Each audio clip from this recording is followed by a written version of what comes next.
Why do we exaggerate?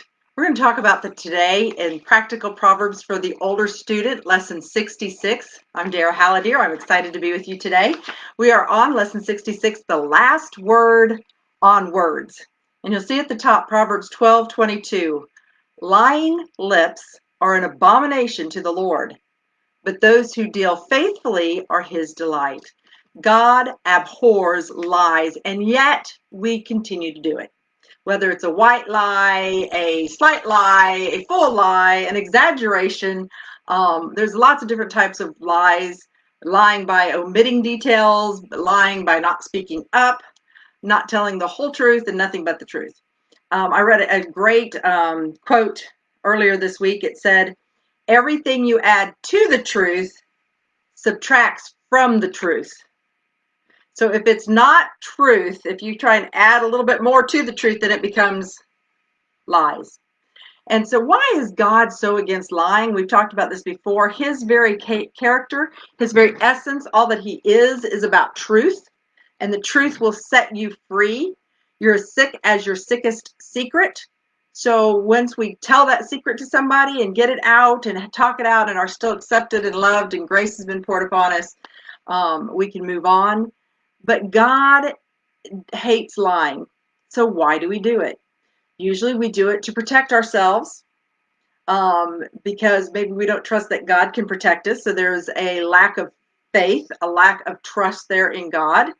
Or maybe it's because we want to build ourselves up to look better than we are. An exaggeration or one-upping each other. That comes from a prideful heart.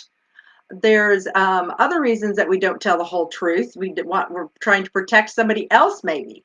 When my husband, if I get dressed up and ask him, how do I look? He knows he'd better say how beautiful I am. If he says to me, that you look really fat in that, which may be the truth, he knows I'm going to be upset. But I might need to hear that truth in order to make a change in my life. And so we need to tell the truth in all things, the whole truth and nothing but the truth. And we've talked before that a half truth is a whole lie. A half truth is a whole lie. Covering up for somebody, if the phone rings and your sister yells at you, hey, if that's John, tell him I'm not here.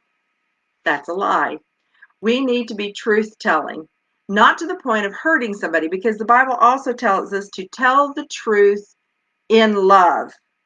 To tell the truth in love. The father of lies is Satan. And when we're lying, we are caught up with him and his kingdom. And that's not what we need to be about. We need to stand before God. 1 John 3:21 says, beloved, if our hearts does not condemn us, we have confidence before God.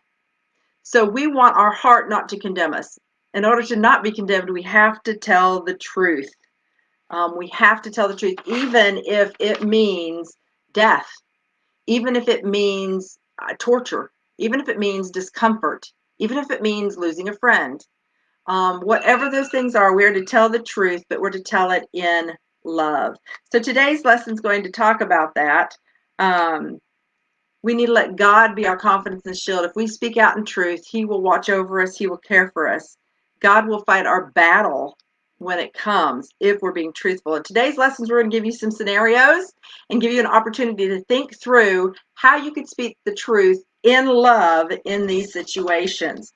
We're also going to be looking at some more verses in Proverbs about lying. I want you to really think, when we lie, to begin to really understand that it's the antipathy, it's the antithesis, the exact opposite of who God is and who God wants us to be.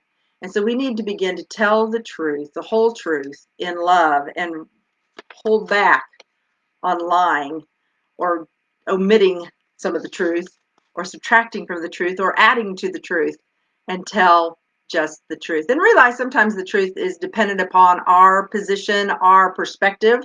And just because I see this way and I speak my truth, I still have to listen to how other people's perceived the situation in order to get the whole truth of a matter sometimes.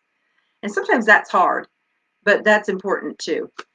This next lesson, we're going to start on It's going to be on anger, and we've got several lessons on angers and emotions, and what role does God play in the emotions of a Christian. So I look forward to those lessons. Thank you so much, and have a great day.